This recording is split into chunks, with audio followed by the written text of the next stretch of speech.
पढ़ते हैं लेकिन उसमें क्या है कॉन्फिडेंस नहीं है। सर पढ़ रखे हैं लेकिन कुछ कुछ क्वेश्चन आ जाते हैं, मतलब कुछ कुछ हो जाते हैं, कुछ कुछ नहीं भी होते, तो सोच रहा हूँ उसके थोड़े बहुत क्वेश्चन वैसे करके देख लूँ, वैसे वाले। हाँ, टॉपिक वाइज़ उसके कुछ क्वेश्चन प्रैक्टिस कर लो ताकि कॉन्फिडेंस आ जाए, बिल्कुल। देखो अभी क्या है, आप सिर्फ रिवीजन यस करो सर, लास्ट मतलब के। ज्यादा हाँ। नहीं है। हुँ। हम्म। जैसे डिफरेंशिएबिलिटी के जो उस पे होते हैं ना, F of X comma Y, मतलब टू वेरिएबल्स के डिफरेंशिएबिलिटी, कभी कभी उसमें अटक जाता हूँ। हुँ।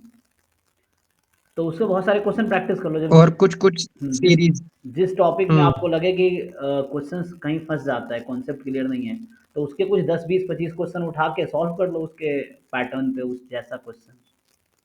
हुँ। ठीक है सर। ये है। और अब फ़ोकस मैंने बोला है ना, लास्ट क्लास में बोला था कि लाइक सिर्फ़ रिवीज़न पे आप फ़ोकस करो। अब कुछ नई चीज़ें पढ़ना नहीं है, नए क्वेश्चंस नहीं करने। जो पहले कर रखे हैं, उन्हीं को अब एक बार रिवाइज़ कर लो। कई बार ना पहले आपने अभी तक बहुत सारे डिफ़िकल्ट क्वेश्चन फेस किए होंगे अभी तक जर्नी में, चाहे वो असाइनमेंट के हो या वो पीवाईक्यू के हो या आपने क्लास में जो किया हो मेरे साथ, है ना? तो उसमें जो हम्म। डिफ़िकल्ट क्वेश्चंस थे, उसको आप देख सकते हो कि वो अभी भी कॉन्सेप्ट याद है आपको, कैसे अप्रोच करना है या भूल गए हो? क्योंकि एक टाइम बाद हम भूल जाते हैं चीज़ें। जो उस टाइम डिफ़िकल्ट थी, क्या वो अभी भी डिफ़िकल्ट हैं? तो वो आपको देखना है। तो ओनली रिवीज़न, सिर्फ़ क्या करना है रिवीज़न। तो रिवीज़न है वही, जो डिफ़िकल्ट क्वेश्चंस हैं पूरे कोर्स में अभी तक जो आपने फेस किए होंगे, जो शुरू में डिफ़िकल्ट लग रहे थे आपको, तो अभी देखो क्या अभी आपको आसान लगते हैं कि नहीं? तो अब तक वो आसान हो जाने चाहिए, ये चीज़ है। ठीक है सर, मतलब नॉर्मल रिवीजन करें, और जब थोड़ा रिवीजन से हो जाए तो कुछ जो टफ क्वेश्चंस थे एक बार उसको देखो कि अभी भी हो पा रहे वो नहीं हो पा रहे। हाँ, यस।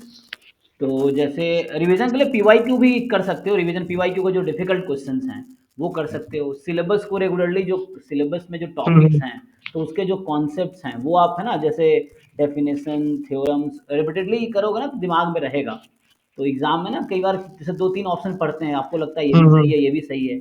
ऐसा क्यों होता है? जैसे कई बार ना, जैसे पहला ऑप्शन पढ़े आपको लगा ये भी लग रहा है सही है, दूसरा ऑप्शन पढ़े जो स्टेटमेंट बेस्ड क्वेश्चन है, choose true option, choose false option, इस तरह के जो क्वेश्चन होते हैं, जो थ्योरम बेस्ड क्वेश्चन होते हैं, स्टेटमेंट कोई ऑप्शन बना रखा होता है, थोड़े से इधर उधर कर देगा स्टेटमेंट में। अब आपको स्टेटमेंट हम्म। अगर प्रॉपरली याद है बहुत एक्यूरेटली, तो आप डिस्क्रिमिनेट कर पाओगे कि ये सही कह रहा है, ये गलत कह रहा है।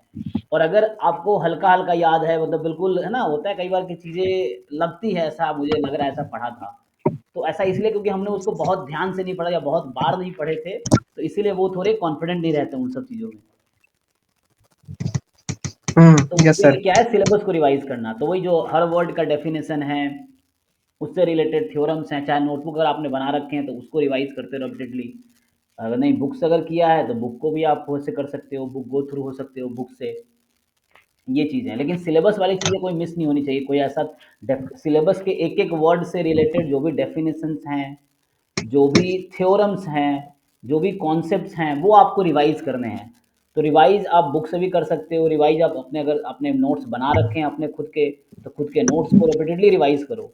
ये है। ठीक है सर। हाँ, वो डेली कर, टॉप डिवाइड कर लो टाइम को कि इस टाइम पे मैं रिवाइज करूंगा, इस टाइम पे पीवाईक्यू करूंगा, इस टाइम पे एक मॉक टेस्ट करूंगा। अगर मॉक टेस्ट कर रहे हो तो, अगर मॉक टेस्ट करना, मान लो कुछ लोग सोच रहे हैं कि बहुत मॉक टेस्ट कर लिया तो अब बस रिवीजन करना है, तो जो जो डिफिकल्ट क्वेश्चन मॉक टेस्ट में आपको मिले होंगे या पीवाईक्यू में थे या सिलेबस के दौरान थे, तो उसको एक बार फिर से सॉल्व करने की कोशिश करो खुद से। ये है, ठीक है। ठीक है सर।